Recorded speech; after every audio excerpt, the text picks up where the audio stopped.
Well, good morning, good people. Mark Holmes here, and as always, I want to say thank you all for watching, commenting, subscribing, and being part of the Jobu Sports Report. Without you guys, as well as you ladies, you know that this literally does not work. I hope everybody's having a great Sunday morning.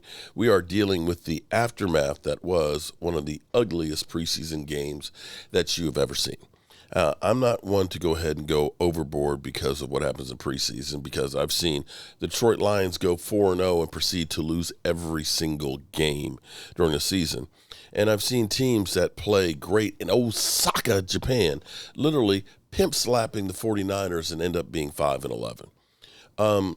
With that being said, preseason is a tool. The first tool and the first thing you want out of preseason is you want to get out healthy. That is numero uno, job number one.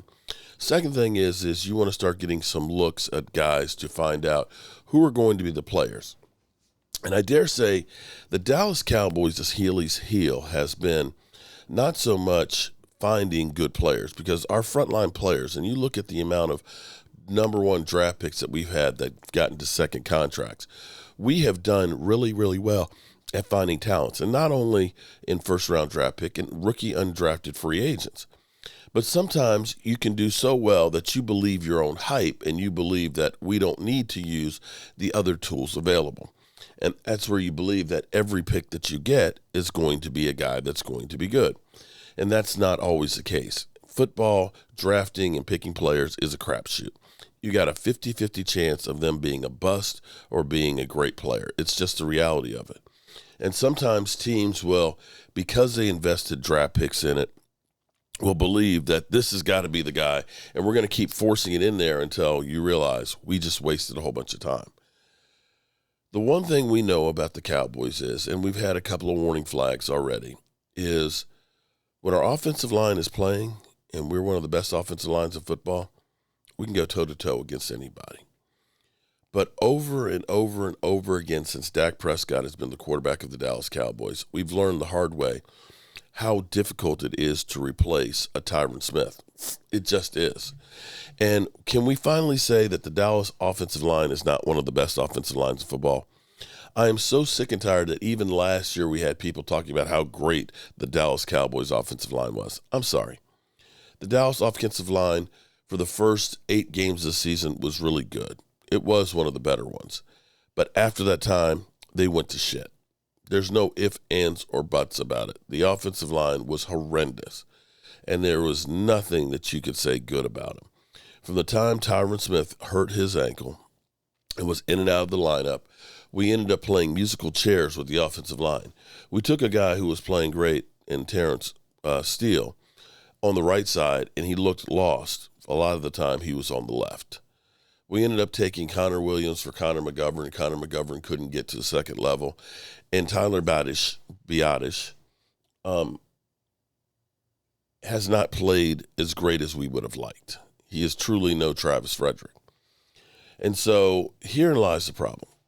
Do I think that the Cowboys' offensive line could be good with Zach Martin, Tyron Smith, Tyler Smith, and Terrence Steele? Yeah, they could be really good. They could be, above average. They could be good enough to win. The problem becomes once you lose one of those guys, hence swing tackle.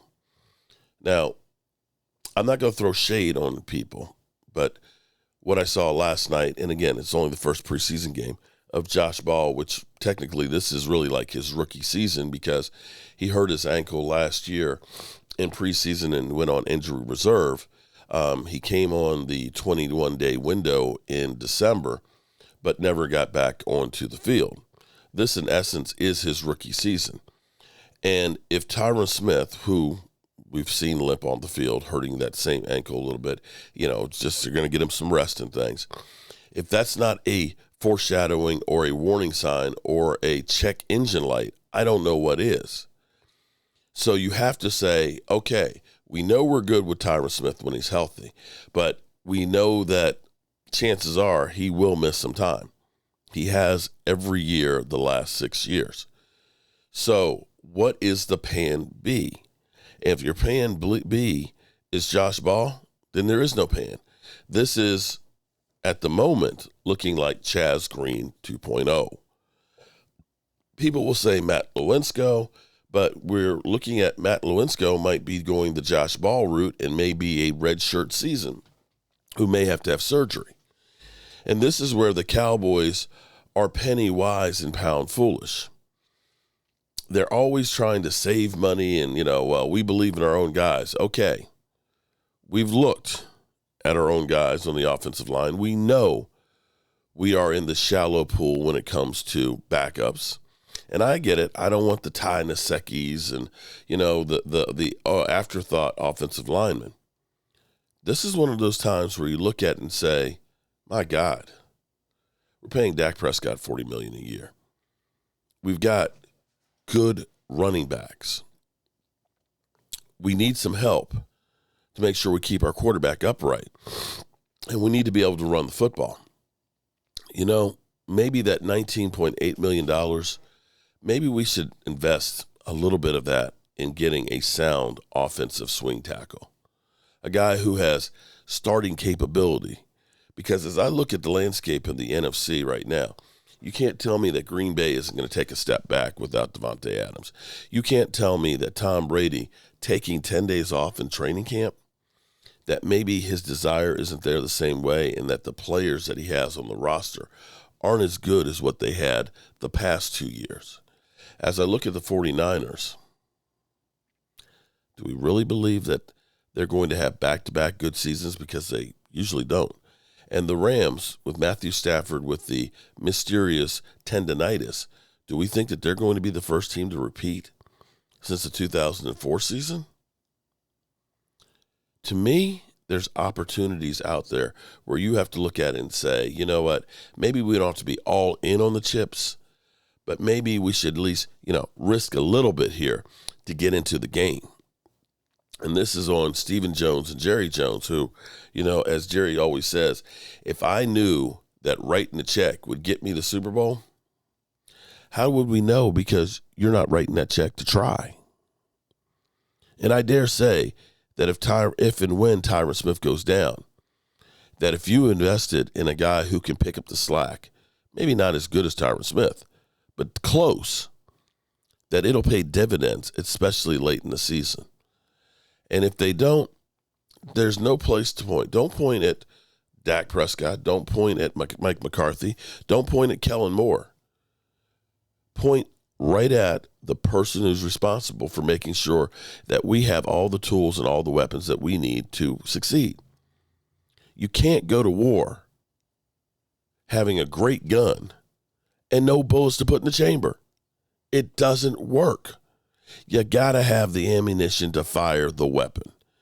And having that tackle, that swing tackle that gives you that peace of mind, that insurance policy, it is truly needed. And I'm not ready to look at this and say, we're good, because we're not good.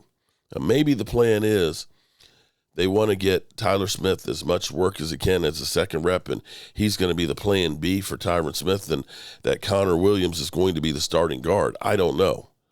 But still, you are razor thin because you're planting your hopes on Connor McGovern being good. And what happens if he gets injured? Because the cupboard is bare. Come on, Cowboys. Come on, Jerry. Come on, Steven. We got to do better than this, son. We got to do better than this. All right. I will be here with you guys today.